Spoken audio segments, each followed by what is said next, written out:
Welcome back. My name's Rainy. Yes, rain, like rain from the sky. It's my real name.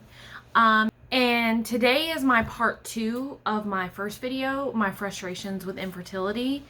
And in this video, I'm going to talk about the start of my infertility journey, like how we got to the point of me knowing and my husband knowing that we have fertility issues. So that's what this video is going to be about. Sorry that the lighting and my positioning keeps changing. I'm trying to find really good light. I usually film in front of my big window, but it's currently storming outside and it's like dark. It's gray, it's creepy. It's 11:28 a.m. and it looks like it's about to get dark, like pitch black. So I apologize if lighting makes or breaks a video. I hope it doesn't deter you from this video. Letting me continue. This story of our infertility journey starts back at the end of 2018.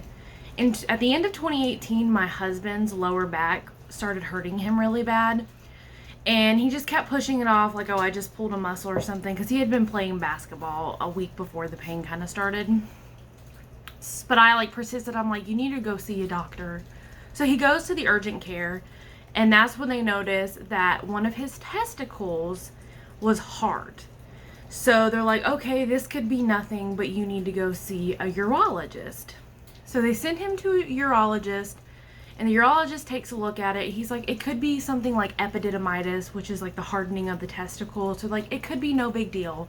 But either way, we need to remove this testicle. So they removed the testicle, and that was like our biggest worry. We thought, okay, it's epididymitis. It's nothing too concerning. We were a little concerned, like, oh gosh, him being down a guy, is that going to affect us having children? Because at this point, we weren't married. We were just engaged. And for many reasons, we were waiting until we were married to have children, which I'll kind of touch on that subject a little bit later. Not in this video. But everybody assured us, even the doctor was like, oh no, he'll still have plenty of sperm with just one testicle. So we're like, okay, sure, let's remove the testicle, get that problem taken care of. So during his surgery, everything went well, but then you know how like the surgeon comes out like at the end of it to let you know how it went. So the surgeon came out and he's like, everything went great, but he's like, the testicle I removed looked like it could be cancerous. So immediately, you know, my heart dropped. His father was there with us. His heart dropped, and you're like, oh my gosh, cancer. Because it doesn't matter what kind of cancer it is. You hear the word cancer, and you're just like, oh my gosh, death. Like, that's what you think of. You think of death. At least that's what I think of. So they're like, we're going to send it off to be sure. So they send it off, and I think it was like a week later, maybe a week or two. I'm not sure. The results came back, and it was cancer. It was testicular cancer. Now, testicular cancer is one of those cancers that's curable to the point that it has a very high survivable rate. They can get rid of the cancer and it doesn't come back. Like Lance Armstrong, look at him. And that's what the urologist kept telling us. Like, you know, it's just testicular cancer. But it still was jarring to hear because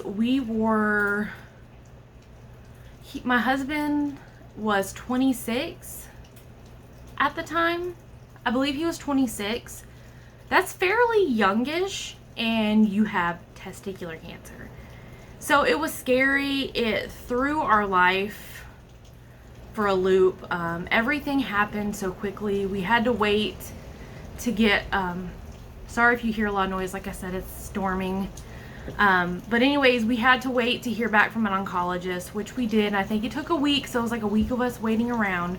And in that week, I did a lot of research about testicular cancer and about how, like, you know, chemo in particular can cause you to be infertile because it's poison. It's killing everything. Not everything, but it's attacking certain cells, and therefore it could like damage sperm. So me and my husband, we waited until he was, because he did have surgery. So we had to wait some time before we could try to have children before he started chemo, before we saw an oncologist. Obviously that didn't work because, you know, pregnancy isn't like that. It is for some people, but theoretically it's not for everyone. So it was just like wishful thinking on our part. There was a lot of issues with us trying because we weren't married, and once again I'll touch on that in a later video. So we saw the oncologist, and he sat us down and basically told us, like, okay, testicular cancer is survivable. Yes, it sucks, but he's like, you're gonna survive it. We can get it all. We're gonna do some scans, which they did, and they did see that because a lot of times removing the testicle can get rid of the cancer. But my husband's cancer had spread. I forgot the area, but it's like the veins. I think they call it like the great veins. It spread to the lymph nodes near that, like in his pelvic area. So that like confirmed that we needed to do chemo. So it had spread, but that was the only part it had spread. So we wanted to get it taken care of before it might progress further. So we talked to the oncologist, like I had said, and he gave us, like, he told us what was going to happen. Like, you're going to start chemo. It's going to be every day for 5 days, and then you're going to have 2 weeks in between, and it's going to be like that for 4 months. 3 or 4 months, I can't remember. I think it was 4 months.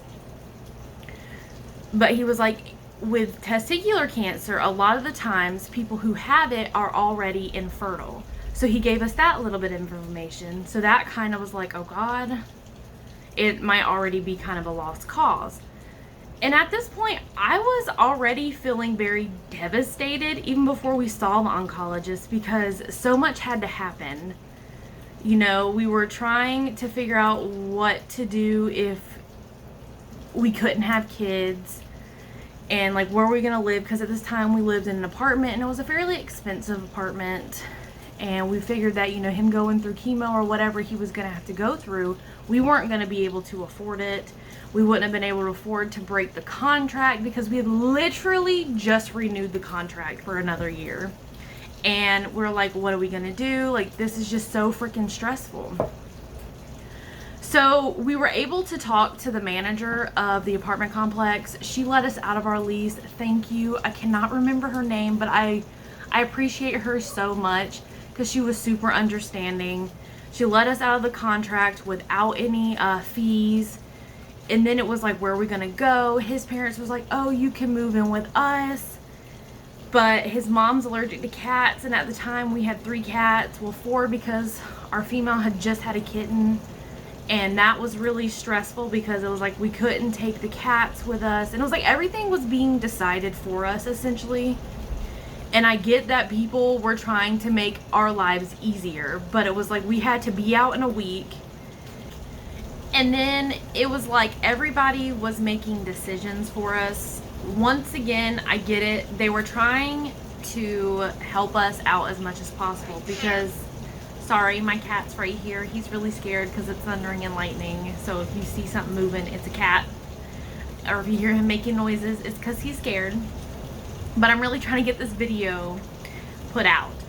So like I was saying, everybody was trying to make decisions for us, and I get that they were trying to help us out because it happened, everything happened so fast. You know, his back was hurting, to he had a hardened testicle, to he had surgery, to it's like, oh, you have cancer. And it's like, oh, when you go through chemo, you're not gonna be able to work for 2 weeks out of the month.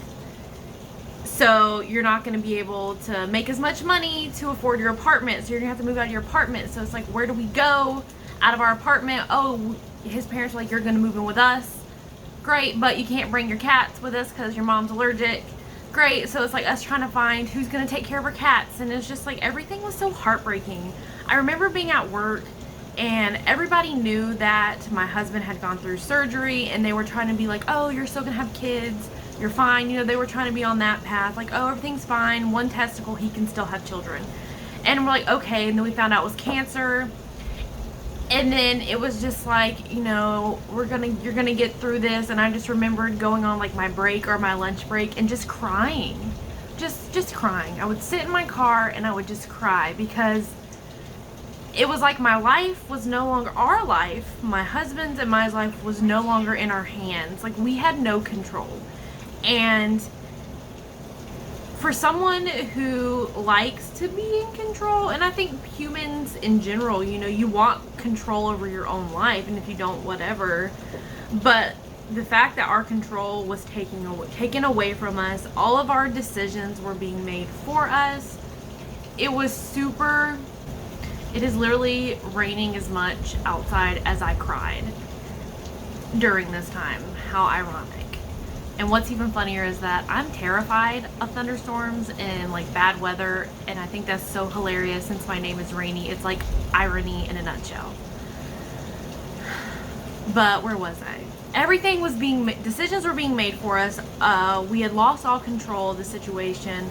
My husband was breaking down constantly. I was breaking down constantly. Like I said, I was crying on my lunch break coming into work, and people were like, oh my gosh, you okay? And I was just like, don't talk to me, I'm gonna cry. So it was so, it was really hard. And he hadn't even gone through chemo yet, and we knew that that was gonna get harder because he was gonna be sick, he was gonna lose his hair. And at this time, we're in 2019, we had decided that we were gonna get married in November of 2019 before he was diagnosed with cancer. So we had to sit there and decide, are we still gonna get married? Because who knows if chemo doesn't work, because that was something else the oncologist said, you know. He's like, there is a chance that this might not work, or the rounds of chemo that we do, we might have to do more, you might have to do radiation, or we might have to have like another surgery. But once again, he remained very optimistic too, because he was like, look, with testicular cancer, they have been using the same course of action for years. Like, it has not changed in years because it works, because it's so super effective. So we had to sit there and decide, are we going to still get married in November? And we eventually did. We still got married in November because my husband finished chemo, I believe it was in April. He finished his last round of chemo in April. By that point, he was like a naked mole rat, no hair, nowhere. He was, I just remember from when he started losing his hair. I was asleep. He woke me up in the middle of the night, and because he couldn't sleep, because, you know, he had just done his first round of chemo, so he wasn't feeling all that great. But he woke me up, and he still has a big bushy beard, but he's had it then too.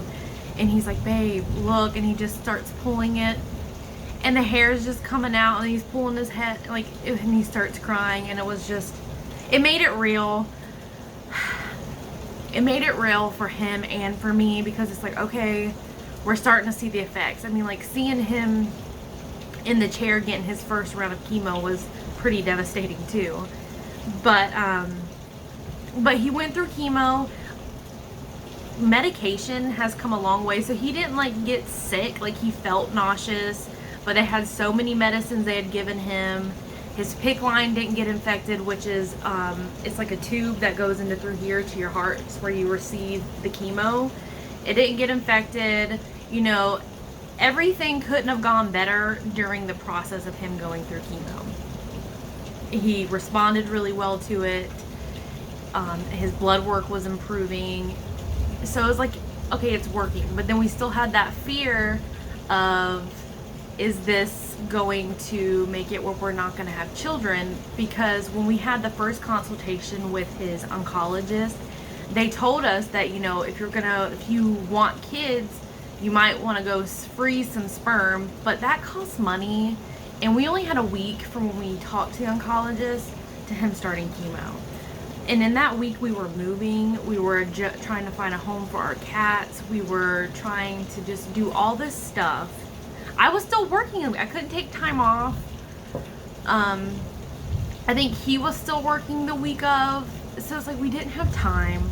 We didn't have the money because our insurances don't cover that. We didn't have the cash to just go freeze some sperm for just in case, because even if you freeze sperm and unfreeze sperm, it might not work. And he could have already been infertile to begin with because he had testicular cancer, and we didn't have time to get test results. So we just had to skip that step and hope that he was still fertile and that fertility would come back after chemo, because I had done some research about people who go through chemo with testicular cancer. They can become fertile again after time goes on. I'm sorry, the thunder and the lightning is ridiculous. And I'm trying to be serious in this video, but I'm also freaking out slightly. Like I said, my cat right here, he's so scared.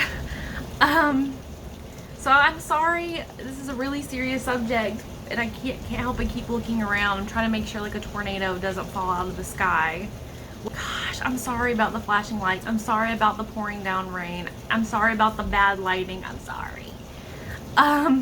Especially during this story, because this is like a really detrimental part of our infertility journey, because this is kind of where it started. This is where it got us really thinking about children and the fact that we may or may not have them. Which, when me and my husband were dating, we had like these really intense conversations about, do we want kids? We both agreed we wanted kids.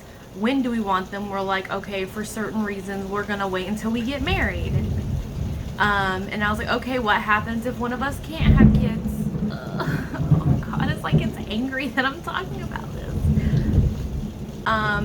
What are we gonna do if neither of us can have kids? Will we go, like, would we be willing to adopt? You know, we had these hard conversations, and they were difficult to talk about, but we agreed that, you know, we would still.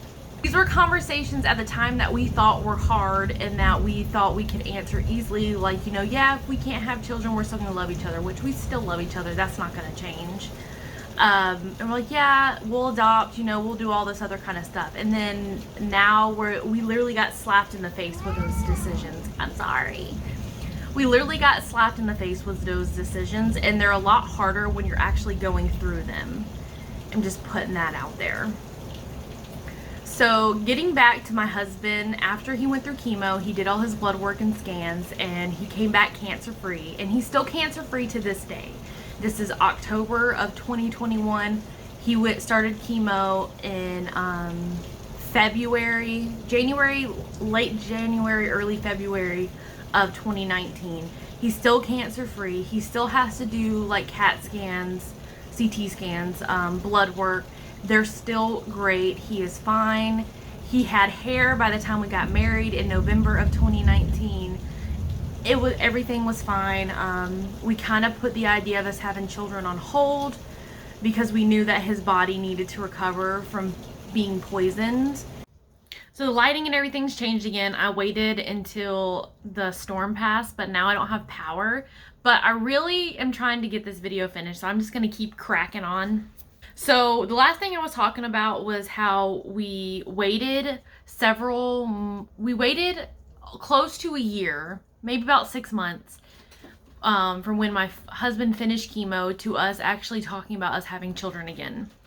So we decided that we needed for him to get tested to see where he was at sperm-wise, just so we knew roughly where we were at, because at this point, I was feeling impatient, essentially, because I really wanted to know where we were at in the process of us having children one day.